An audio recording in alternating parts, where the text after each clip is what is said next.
Hello, this is Matt on the Moon Lambeau channel. Ripple is pleading with Congress for help, and they've actually written to a United States senator due to broken U.S. crypto regulation. And I'm going to share with you select parts of the letter that has been publicly shared to this point. And it was interesting seeing the way that Ripple was describing XRP and the XRP ledger, how they compared it to Bitcoin and Ethereum.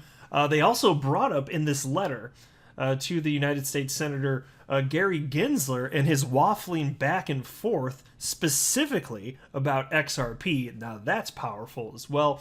They talk a little bit about what a solution should look like going forward.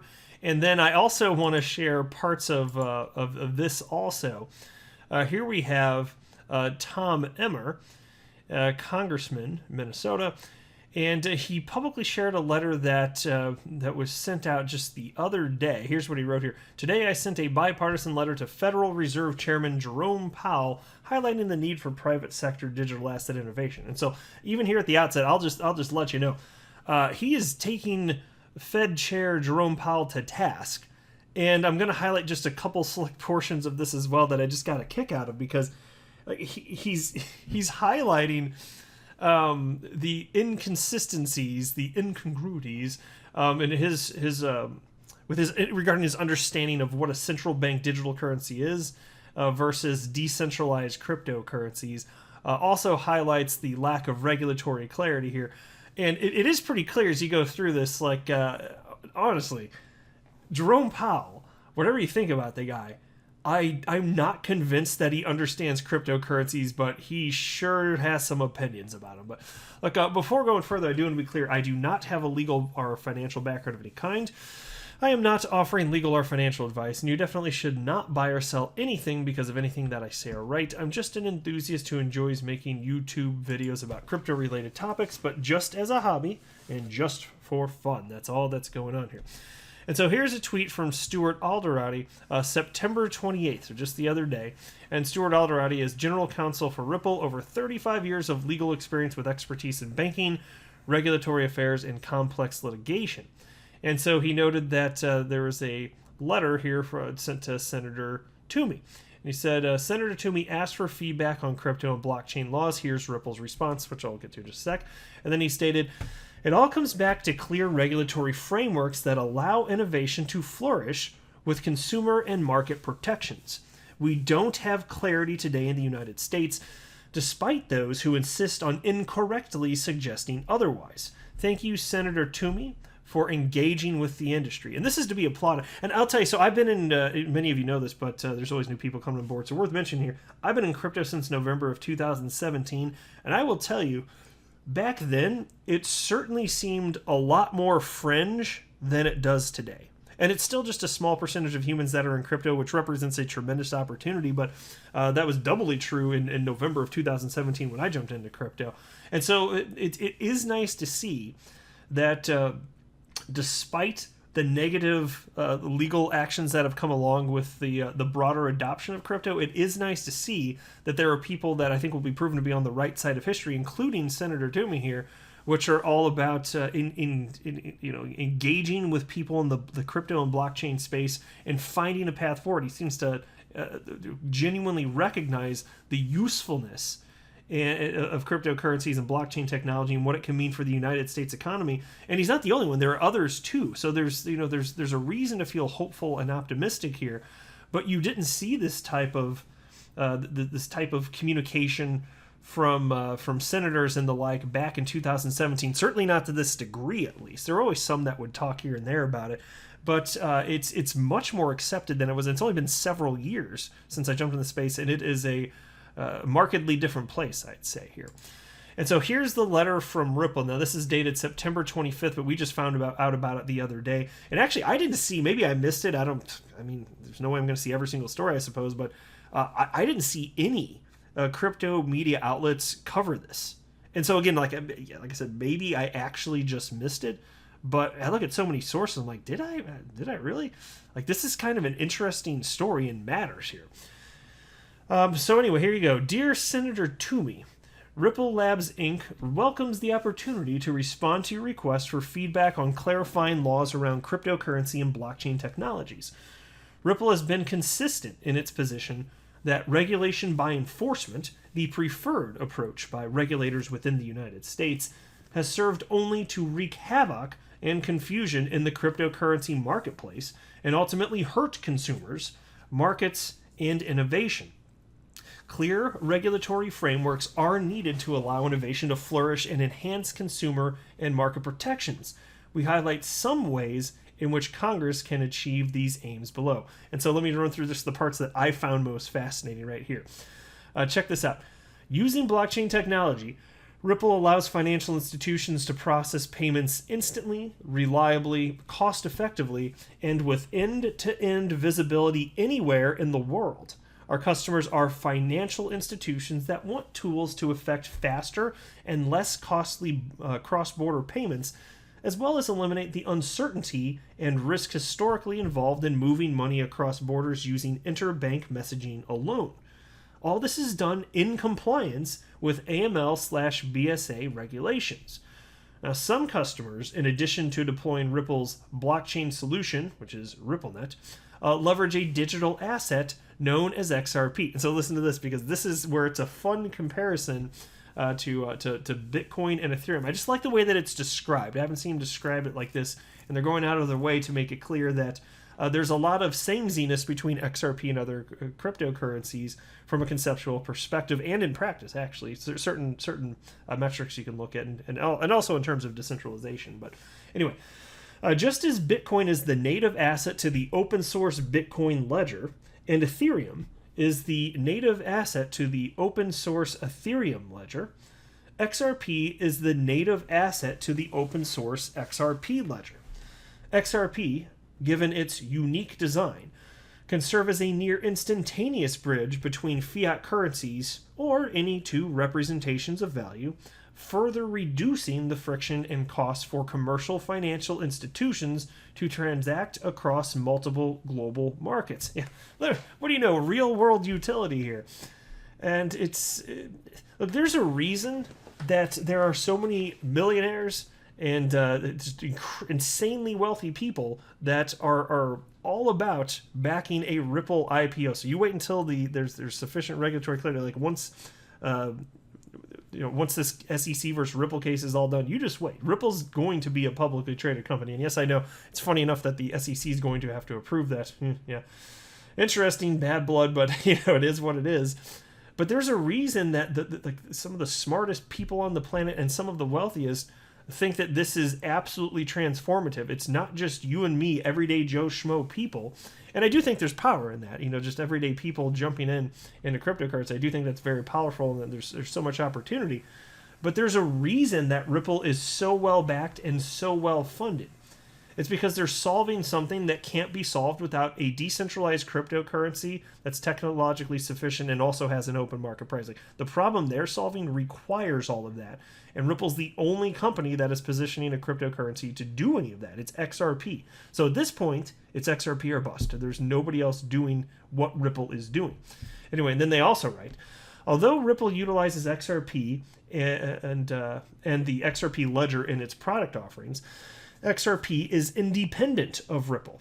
The XRP ledger is decentralized, open source, and operates on what is known as a consensus protocol. While there are well over 100 known use cases for XRP, hear that? 100 known use cases for XRP and the XRP ledger, Ripple leverages XRP for use in its product suite because of XRP's suitability for cross-border payments.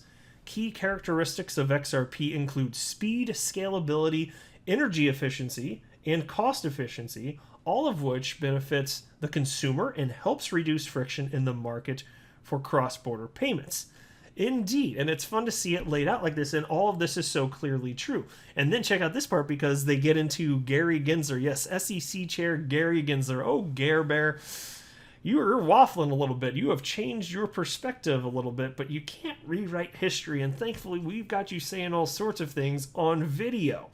Doesn't really prevent you from just completely pretending like what you said was never said, but, the internet is forever, okay? It just is. So anyway, check this out. To determine if different tokens in the cryptocurrency space are investment contracts, i.e., securities, the SEC purports to be applying the Supreme Court's 1946 Howey case. But rather than simply applying Howey, the SEC issued guidance in April of 2019. Now, that guidance has been criticized by many, including SEC Commissioner Peirce, who compared it to a Jackson Pollock work insofar as it, quote, splashed lots of factors on the canvas without any clear message, end quote. Even Securities and Exchange Commission SEC Chair Gary Gensler, while at MIT, stated that while he held certain views about the regulatory status of various tokens, it was not his opinion that mattered, and the issue was deserving of a worthy public debate. And this is my favorite part right here. He went on to add that for XRP and other big market cap tokens, there needs to be clarity in the market. So I love that. And when that news first broke, oh man, I had a fun time. I was excited, as I was leading up to where I could finally get to a point in the day to record a video talk about that. Think about this. Gary Gensler, just a few years ago, admitted that Ripple and XRP needed regulatory clarity. There's video of it. I shared it. And now here in 2021, he's claiming that there is regulatory clarity for Ripple and XRP and the entire crypto space, and there always has been. Well, how the hell can both of these things be true? I want to see Gary Gensler from 2018 debate Gary Gensler from 2021. Let's see who wins. It's completely ridiculous, right? Really grinds my gears, folks. But check out this too. I think this is the last part I want to cover from this before moving on to the federal, the chairman Jerome Powell. But check this out. Ripple goes on to cite various legislation that's being proposed that can really help the space, and I wanted to highlight this one. It's called the SCA Securities Clarity Act. And so here you go. Reintroduced on a bipartisan basis by Reps Tom Emmer, Darren Soto, and Ro Khanna earlier this year, seeks to address ambiguities in the SEC's application of Howey to digital tokens issued as part of an investment contract. Specifically, the bill proposes a new term, investment contract asset, and makes clear that such assets should be considered separate and distinct from the securities offerings they may have been a part of. So let me just pause there. What they're talking about here, in case it's not clear, think about the Howey test, which was about oranges and orange groves, but also securities, unregistered securities transactions, right? Well, just because it was found that the totality of the circumstances, which led to the 4 prongs of the Howey test, just because it's the case that those circumstances resulted in a situation where there was a sale of unregistered securities, it doesn't mean that the oranges themselves are now securities. It's not the case that this happened, the Supreme Court action occurred, and then oranges, physical oranges the world over, by the nature of them existing, suddenly became securities. That is not what happened. And so basically that's what they're trying to get here with the Securities Clarity Act here. Is to clarify, it's not about the nature of the asset existing. It's about the way in which it's sold, which is the correct way to go about this. And so they also write here, that is, digital tokens are not transformed into securities merely because they were issued in connection with an investment contract. Rather, the bill clarifies that these assets are in fact and always were commodities. And so look, I know you listening to this agree with that. I'm willing to bet anyway, like about 100%, if not 100% of people get that and understand it. So why the hell, since it's so obviously true, why can't we just get the SEC to freaking admit it? Just say that. And then you wouldn't have the likes of John Deaton all over your little bitch asses. But he's on your little bitch asses because you're being asshats. Just saying. You can quote me on that. Now into this. Tom Emmer. Let's share what and there were actually like 5 people that signed this. They jumped on board. So this is I think he said it's a bipartisan letter, didn't he? Pretty well. Anyway, yeah, this is it, right? Yeah, I think so. Okay. Anyway, so there are 2 points in this that I want to highlight. Let me read the little short intro piece, and there's 2 points to get to. One having to do with clarity, and one having to do with that just perfectly illustrates Fed Chairman Jerome Powell contradicting himself and not understanding crypto or the purpose of it at all, apparently. So there you go. Dear Chair Powell, and this is from just the other day, September 28th this year. On July 14th, 2021, you appeared before the House Financial Services Committee and provided insight on the Federal Reserve's work on developing a central bank digital currency, or CBDC for short. Your concerns about stablecoin regulation and your view that a central bank digital currency would undermine the need for decentralized digital assets. In light of these comments, we would like to know if and how you and the Federal Reserve Board of Governors intend to support domestic innovation and widespread adoption of decentralized digital assets. To that end, we would like answers to the following questions. Well, I'm going to go ahead and make an assumption based on what he has previously stated, the Fed chair here, that they're not interested in facilitating that type of positive environment because they don't even think that, or at least he doesn't. Jerome Powell has publicly stated he doesn't even think that decentralized cryptocurrencies will be able to thrive in a world where there's a United States central bank digital currency. So it's kind of hard to think that to him it would make sense to even go in this direction, right? Which is kind of scary with the amount of power that he has, right? It's kind of ridiculous.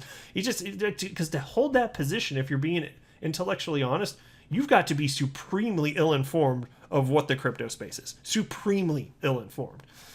And so there are 4 points. I'm going to highlight the two that I found interesting. Number 1, having to do with clarity, and then number 4, where it's just like, wow, Chairman Powell, do you even know what the hell you're talking about? So check this out. Number 1. In the United States, digital assets are subject to overlapping regulation from multiple regulators, including the Federal Reserve Board, Financial Crimes Enforcement Network, the Securities Exchange Commission, the Commodities Futures Trading Commission, and others. The adoption of cryptocurrency has been hobbled by a lack of regulatory clarity addressing such matters as custody, tax policy, accounting practices, and other vital requirements. Given this uncertainty, the regulatory environment for digital assets has been defined by enforcement actions. Oh man, hitting the nail on the head. Causing uncertainty in leaving entrepreneurs reluctant to invest and innovate in the United States, which has also had the detrimental effect of driving high-paying technology jobs and companies out of our country. What steps is the Federal Reserve Board taking to coordinate with other federal regulators on the development of policy guidance for digital assets such as cryptocurrencies and other critical related policy issues such as custody and accounting to ensure America remains a leader in financial innovations? And so that's the end of number 1 there. Let me ask you, you already know the answer to this, right? Or at least, well, we don't technically know for sure, but do you have a suspicion of what it might be?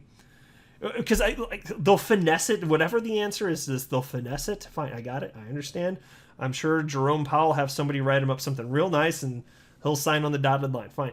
But I think really, if he was honest just a couple of months ago, and I believe he was, then I don't think he has the least bit of interest in adding clarity or charting a path forward for entrepreneurs in the space. I think he doesn't care and or doesn't understand, right? Which is dangerous. Again, given the amount of power he has, it's rather scary. And so let's highlight just like the degree to which he does not understand this, because I'll tell you, Tom Emmer, and he worded it in such a polite way here. Man, it highlights just how ridiculous Jerome Powell's position is on this. Check this out. This is point number 4. Finally, as previously mentioned, you noted to the committee on July 14th, 2021, that the strongest argument in favor of a United States central bank digital currency is that it eliminates the need for cryptocurrencies and stablecoins. Specifically, you stated you wouldn't need stablecoins, you wouldn't need cryptocurrencies if you had a digital U.S. currency. I think that's one of the stronger arguments in its favor.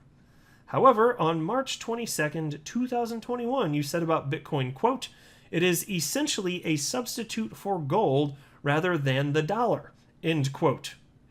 Can you explain the contradiction in these statements given that a dollar central bank digital currency would not be a substitute for a gold-like cryptocurrency? Additionally, as you know, and I love this, listen to this, cryptocurrency networks do not merely facilitate value transfer, but also make possible myriad applications. From decentralized identity to decentralized file storage, do you believe a central bank digital currency would make these applications and the cryptocurrencies that power them obsolete? Yeah, think about this. The United States dollar in its central bank digital currency form, it's going to do all of those things. Decentralized identity, decentralized file storage, all this stuff. It's going to be great. It'll make you toast in the morning. It'll butter up and slap some jam on it, because you got to have some hot jam. You know what I'm talking about? It's going to do all that stuff, right? And then you can think about XRP specifically. I mean, this shows a completeness, like a complete lack of understanding of the pain points in the world of global cross-border payments and settlement. Because it's not the case that you just have... Because look, let me say this. The United States dollar is already digital. What we're talking about is a new form of that digitalization utilizing blockchain technology. But it's going to have the same fundamental policy underlying it. None of the policy surrounding the United States dollar will change because it has a new digital form called a central bank digital currency. It has the same shortcomings. It can be printed into oblivion. Of course, they'll be able to roll back transactions, all that type of stuff, completely centralized. And so it isn't different in any of those regards. And so if you think about the pain points with settlement specifically on a global level, it's because if you're a bank or remittance firm, you can't trust and know every single other bank and remittance firm on the planet, of which there are over 11,000 quite literally.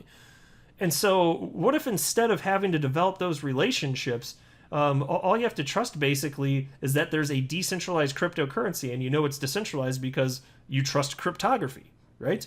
And then you're just trusting exchanges that are the pools of liquidity rather than every other business partner that you'd otherwise have to have a relationship with, or know somebody who has a relationship with them, and then you get these big chains going on.